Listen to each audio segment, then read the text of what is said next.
بسم اللہ الرحمن الرحیم۔ السلام علیکم۔ کہتے ہیں کسی جگہ دو شخص رہتے تھے، ایک کا نام عقل تھا اور دوسرے کا نام نصیب۔ ایک دفعہ وہ دونوں کار میں سوار ہو کر ایک لمبے سفر پر نکلے۔ آدھے راستے میں سنسان راستے پر کار کا پیٹرول ختم ہو گیا۔ دونوں نے کوشش کی کہ کسی طرح رات گہری ہونے سے پہلے یہاں سے نکل جائیں، مگر اتنا پیدل چلنے سے بہتر یہ جانا کہ اگر ادھر ہی وقت گزار لیں جب تک کوئی مددگار نہیں آ جاتا۔ عقل نے فیصلہ کیا کہ وہ سڑک کے کنارے لگے ہوئے درخت کے نیچے جا کر سوئے گا، اور نصیب نے فیصلہ کیا کہ وہ سڑک کے درمیان میں ہی سوئے گا۔ عقل نے نصیب سے کہا بھی کہ تو پاگل ہو گیا ہے کیا؟ سڑک کے درمیان میں سونا اپنے آپ کو موت کے منہ میں ڈالنا ہے۔ تو نصیب نے کہا کہ نہیں، سڑک کے درمیان میں سونا مفید ہے۔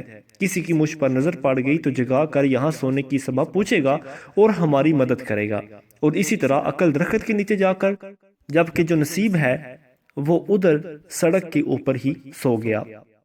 کچھ گھنٹوں کے بعد ایک بڑے تیز رفتار ٹرک کا ادھر سے گزر ہوا۔ جب ٹرک ڈرائیور کی نظر پڑی کہ کوئی سڑک کے بیچوں بیچ پڑا سو رہا ہے تو اس نے روکنے کی بہت کوشش کی، لیکن ٹرک نصیب کو بچاتے بچاتے مڑ کر درخت میں جا ٹکرایا، اور درخت کے نیچے سویا ہوا بیچارہ عقل کچل کر مارا گیا، اور نصیب بالکل محفوظ رہا۔ شاید حقیقی زندگی میں کچھ ایسا ہی ہوتا ہے۔ نصیب لوگوں کو کہاں سے کہاں پہنچا دیتا ہے، جبکہ ان کے کام عقل سے نہیں ہو رہے ہوتے۔ یہی ان کی تقدیر ہوتی ہے، اور بعض اوقات سفر سے تاخیر کسی اچھائی کا سبب بن جایا کرتی ہے۔